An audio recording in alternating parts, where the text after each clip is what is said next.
Imagine this. March 2024. Beneath the frigid swells of the North Atlantic, the British nuclear submarine HMS Vengeance quietly marks a staggering milestone: 201 consecutive days submerged. Nearly 7 months beneath the waves. No sunlight, no fresh air, no connection to solid ground. Inside this pressure-sealed steel vessel, 130 sailors perform their duties with unyielding discipline, surviving in one of the harshest and most invisible environments on Earth. There are no windows in a nuclear submarine, no sunrises or sunsets, just the ceaseless buzz of fluorescent lights, the hum of machinery, and a rigid routine that never relents. There are no weekends, no walks outside, no texts or calls home. Time loses shape. Above the surface, the world moves on blissfully unaware of the silent ballet playing out hundreds of feet below. So, how do they endure it? How do they sleep in berths the size of hallway closets? Eat full meals after months without resupply? Breathe air and drink water in a place completely surrounded by salt and pressure? This isn't just a tale of steel and sonar.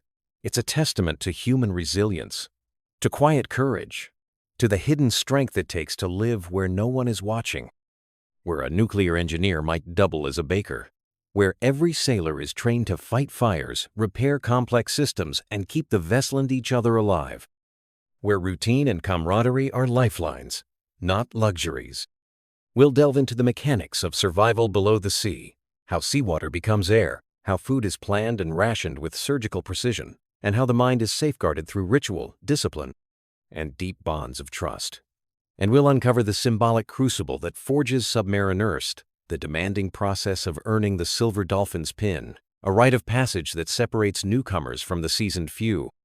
This is life on a submarine, a world where the unnatural becomes routine, where silence isn't just policy, it's the cost of survival.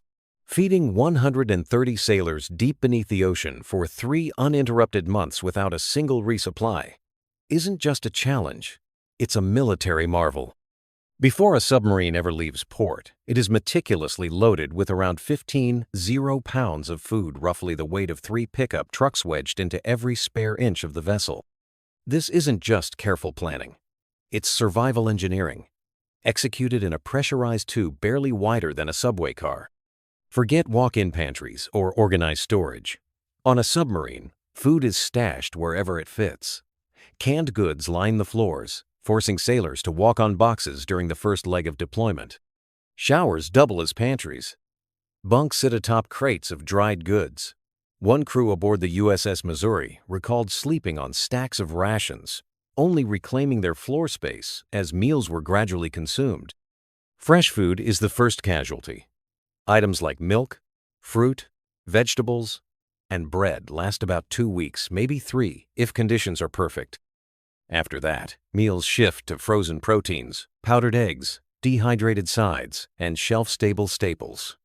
But even in this culinary austerity, submarine cooks rise to the occasion. In fact, they're some of the most admired personnel on board. Morale often hinges on their ability to transform limited ingredients into meals that feel like a break from the grind. The galley, the submarine's kitchenese, no bigger than a studio apartment's kitchenette. Open flames are strictly prohibited, so cooks rely on convection ovens, induction burners, and tightly controlled fryers. And yet, they prepare 4 full meals every single day: breakfast, lunch, dinner, and midnight rations. These aren't meager plates, they're protein-packed, carb-balanced, vegetable-supported meals tailored to power the endless rotation of watch shifts and repair duties. Even meal timing is calculated with care. Without sunlight to guide circadian rhythms, a sailor might eat dinner at what would be 7:00 a.m. back on land. To prevent monotony, meal types are rotated across the schedule. That way, no watch section is condemned to the same meal at the same time every day. One week, it might be pancakes at midnight. The next, spaghetti. And then there's the coffee, arguably the submarine's most sacred supply. Boats stock over 10 pounds of it per patrol. Coffee isn't just a drink. It's a ritual, a gathering point, a mental stimulant, and a binding agent of camaraderie. The galley coffee pot is never cold. ever. By the end of a long patrol, the cupboards are close to bare. One submarine reported finishing with nothing but a single canned ham, a box of white cake mix, and some dehydrated peas. Yet, nothing went to waste. Every calorie was planned, tracked, and consumed with remarkable precision. That's what makes submarine life extraordinary, not just the scarcity, but the mastery of scarcity, the relentless coordination, and the unshakable will to make it all last. Sleeping aboard a submarine isn't about comfort, it's about survival through adaptation. The beds, if you can call them that, are nothing more than slim metal coffins, 74 inches long, 25 inches wide, and just 18 inches of vertical clearance. Imagine wedging yourself into a locker with just enough space to lie flat and barely enough to turn over. These bunks are stacked 3 high along narrow passageways, forming the only personal space a sailor will have for months at a time. And for many, even that's a luxury. On submarines like the USS Missouri, space is so limited that sailors often hot rack, a system where 3 people share 2 bunks on a rotating schedule. As one sailor finishes a watch and crawls into bed, another is waking up, leaving behind a mattress still warm from their body. Hygiene becomes ritual, timing, sacred. A damp, unventilated bunk isn't just unpleasant, it's demoralizing. Until recently, the Navy operated submarines on an 18-hour day, divided into 3 6-hour watches. It was efficient for operations, but brutal on human biology. Sailors became chronically fatigued, their circadian rhythms wrecked by an artificial world with no sunrise or sunset. In response, the Navy shifted to a more natural 24-hour cycle, broken into 3 8-hour watches. The difference was immediate: deeper sleep, clearer minds, and morale that finally had a chance to breathe. Yet sleep remains elusive. Sailors rest within earshot of machinery that never sleeps, next to pipes that hiss and clang, under valves that vibrate, and just feet from others going about their duties. But over time, these sounds become familiar, even soothing. The hum of compressors, the gentle creak of the hull, they're signs that everything is functioning as it should. Some veterans even claim they sleep better under the ocean's pressure than under the sky, rocked by the rhythm of the deep and soothed by the drone of their second home. Each bunk offers a curtain for privacy and a locker the size of a briefcase. Inside, sailors preserve tiny fragments of themselves: a taped-up photo of a child, letters worn from rereading, or a well-thumbed paperback. These modest shrines of identity are more than sentimental. They're a tether to the world above, a psychological anchor in a place where individuality must often yield to mission. Sleeping underwater is less about shutting off the day than about surrendering to a new rhythmone of trust, ritual, and resilience. It's learning to rest while wrapped in steel, surrounded by silence, pressure, and motion. And somehow, it becomes normal, even comforting. Because on a submarine, sleep is not escape, it's a quiet assertion of endurance. In the high-stakes, pressurized world of submarine life, precision is everything. Every system, whether it's propulsion, sonar, or stealth, must function flawlessly. But beneath the high-tech veneer lies one of the most quietly critical and least glamorous systems on board: waste management. When 130 people live sealed inside a steel cylinder for months, managing human waste becomes more than a logistical inconvenience. It's a matter of hygiene, morale, and survival. A failure in the sewage system doesn't just cause discomfort, it can contaminate the air, jeopardize health, or even force an emergency surfacing, breaking the vessel's crucial invisibility. To prevent that, submarines use vacuum-powered toilets, similar in concept to airplane lavatories but engineered for durability under immense pressure. Waste is pulled through powerful suction systems into sanitary tanks that hold up to 500 gallons, each sealed and pressurized with multiple redundancies. Even during flushing or maintenance, the rest of the network stays operational, a vital safeguard in an environment where failure is never an option. But disposal is not as simple as opening a hatch. International maritime law and stealth protocols strictly control when and how waste can be released. Discharge is only permitted in deep waters, typically beyond 3 nautical miles from any coastline, and at specific speeds and depths to minimize acoustic signature and environmental impact. These aren't arbitrary rules, they're strategic necessities. Solid trash presents another challenge. Submarines don't have trash bins in the traditional sense. Every item is compacted with military precision. Dry waste food packaging, wrappers, non-biodegradable refuses, packed into dense steel cans with weighted bottoms, and ejected through a dedicated trash disposal unit, a kind of torpedo tube designed for garbage. Once released, these cans sink silently to the ocean floor, eliminating any surface trace of the vessel's presence. Efficiency starts before deployment. All excess packaging is stripped from supplies, especially flammable or bulky materials like cardboard. Every item brought aboard must meet 3 criteria. Can it be eaten, compacted, or ejected? If not, it doesn't make the manifest. Even the simple act of using the bathroom is governed by discipline and etiquette. Sailors are trained to operate the vacuum toilets properly, because an ill-timed flush can cause system backups or worse, render the entire head temporarily unusable. On older submarines, a single misuse could knock out a toilet for hours, creating a ripple of frustration in an already tightly packed environment. It may sound comedic from a civilian perspective, but underwater, waste management is as serious as reactor safety.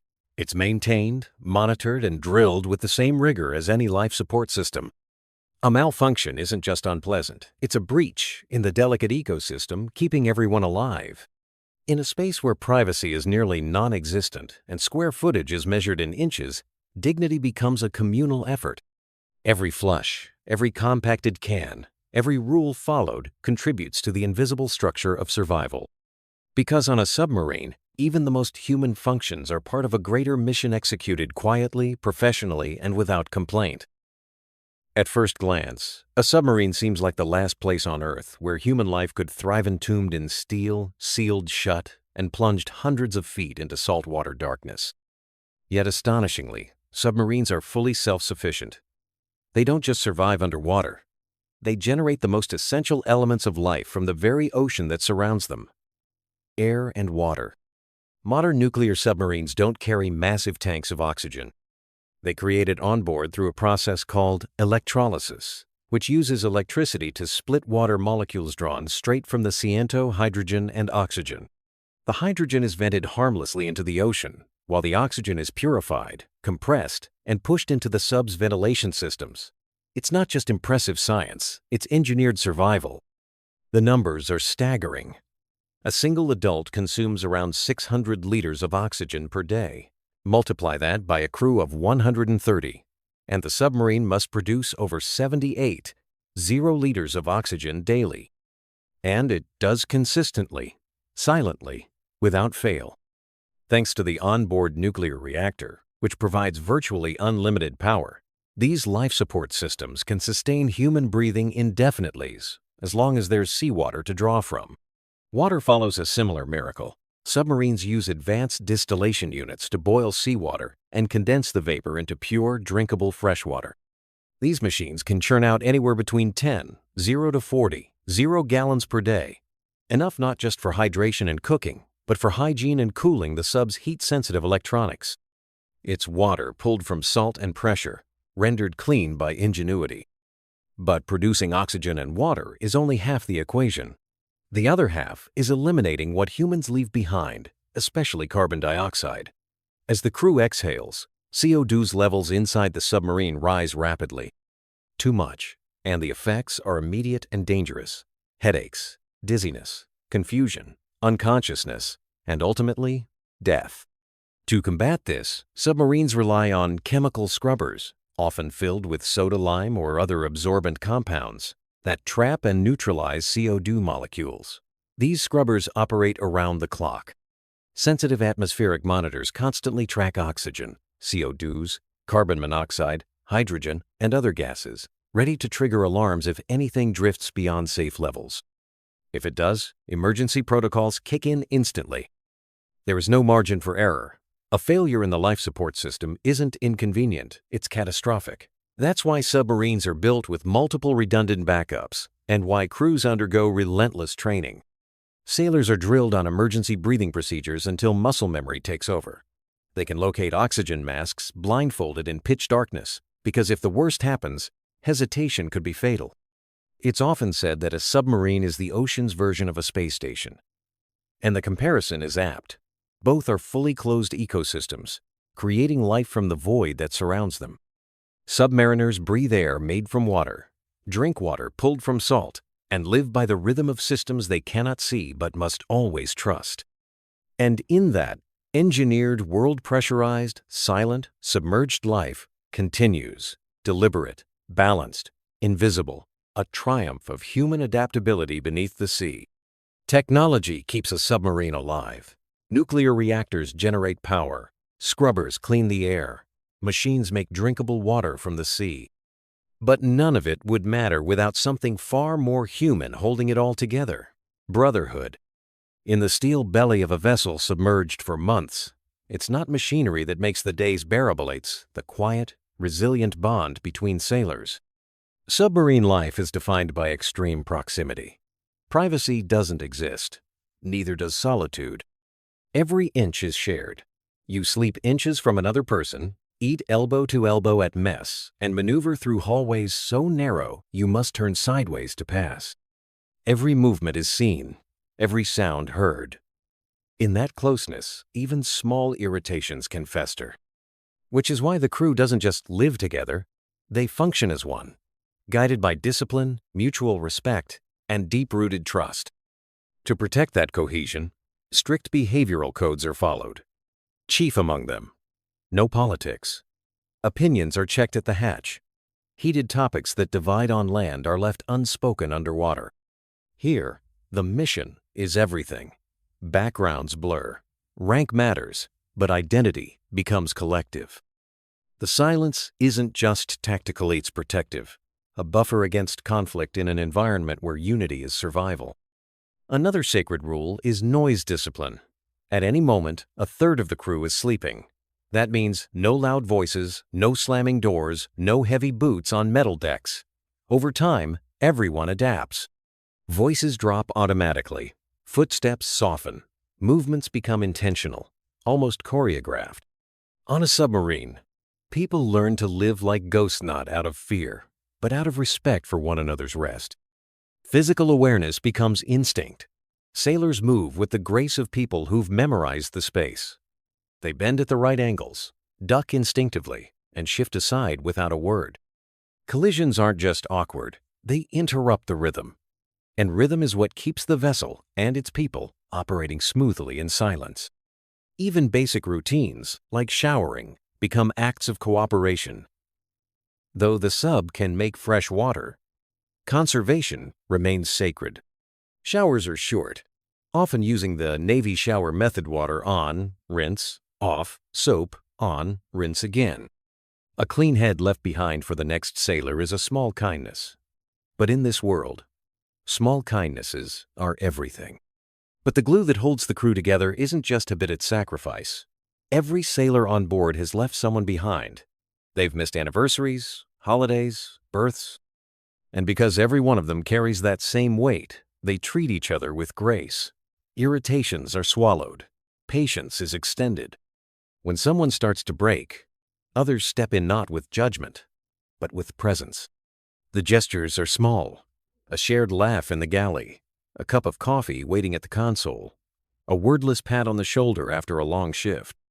This is the emotional economy of submarine life, modest, unspoken, but vital. These are the ties that bind, stronger than pressure hulls or titanium bolts. Because in the end, it's not just the nuclear power or the sonar arrays that keep the boat alive. It's the brotherhood beneath it, all the loyalty forged in silence, the unshakable trust of men and women who rely on one another day after day in a world no one else can see.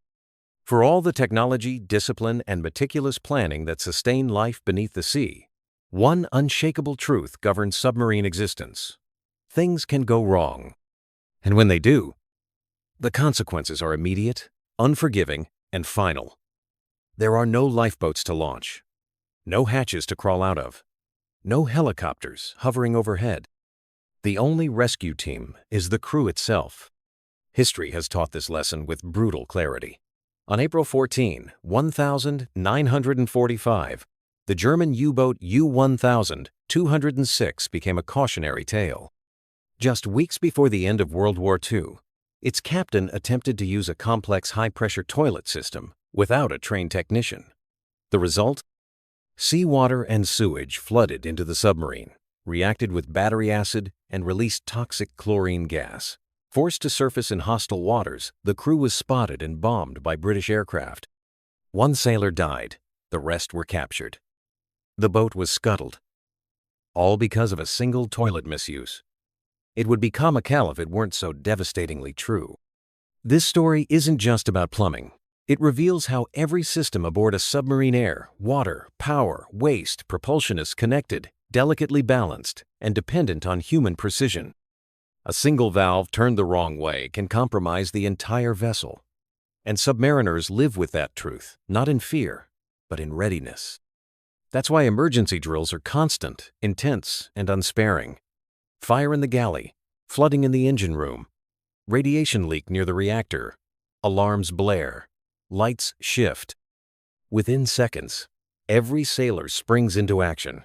Hatches slam shut, masks go on, systems reroute. No screaming, no hesitation, just the muscle memory of practiced procedure. They don't hope for miracles. They train to make their own. But not all dangers announce themselves with alarms. Sometimes, it's a whisper, a slow oxygen drop, a pressure reading just outside the expected range, or a low hum that wasn't there yesterday. The best submariners aren't just responders, they're watchers, attuned to the smallest signs of imbalance. It's not instinct, it's discipline honed until awareness becomes reflex. And in these quiet crises, heroes emerge. Not with fanfare, but with action. A sailor wedging himself into a narrow maintenance shaft to seal a leak by hand. A cook abandoning the stove to grab a fire extinguisher. An electronics tech repairing a fried circuit board using nothing but solder, scrap wire, and ingenuity.